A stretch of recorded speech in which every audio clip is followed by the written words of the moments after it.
सकाळ सकाळी बोजा बिस्तारा गुंडळून आम्ही चाललोय साताऱ्याला. तर नमस्कार मंडळी. व्हिडिओमध्ये तुमचं स्वागत आहे आणि नुसतं स्वागत नाही तर थोडं लाईक कमेंट करत जावा. सकाळी 5 वाजता निघायचं प्लॅन होतं, तर झाला उशीर आणि वाजले 6 आणि निघता निघता वाजले 7. स्वारगेटवरून 7 वाजता गाडी पकडली. साताऱ्यात पोचायला अक्षरशः 9 9:30.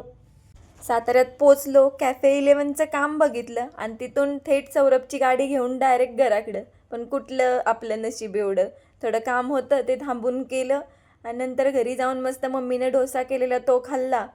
सकाळी आमच्या फौजींनी जाऊन सोयाबीन पेरलं होतं, तर म्हणलं जाऊन बघून तरी यावं नक्की रानात काय काय चाललंय.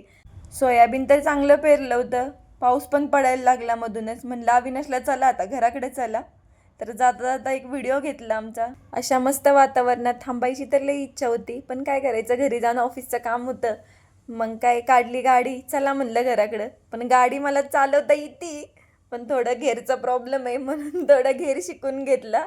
अविनाशने 1-2 वेळा सांगितलं आणि साईडलाच जाऊन उभं राहिला. म्हणला पडलीस बिडलीस तर मला काही सांगायचं नाही. आणि साईडला होता बंधारा, जर त्यात गाडी गेली तर व्हायचा स्टंट. आज काय पण करून गाडी चालवायची म्हणजे चालवायची. गाडी चालवायला येते मला, हां, फक्त घेरचा थोडा प्रॉब्लेम आहे. मग मी घेर शिकून घेतला.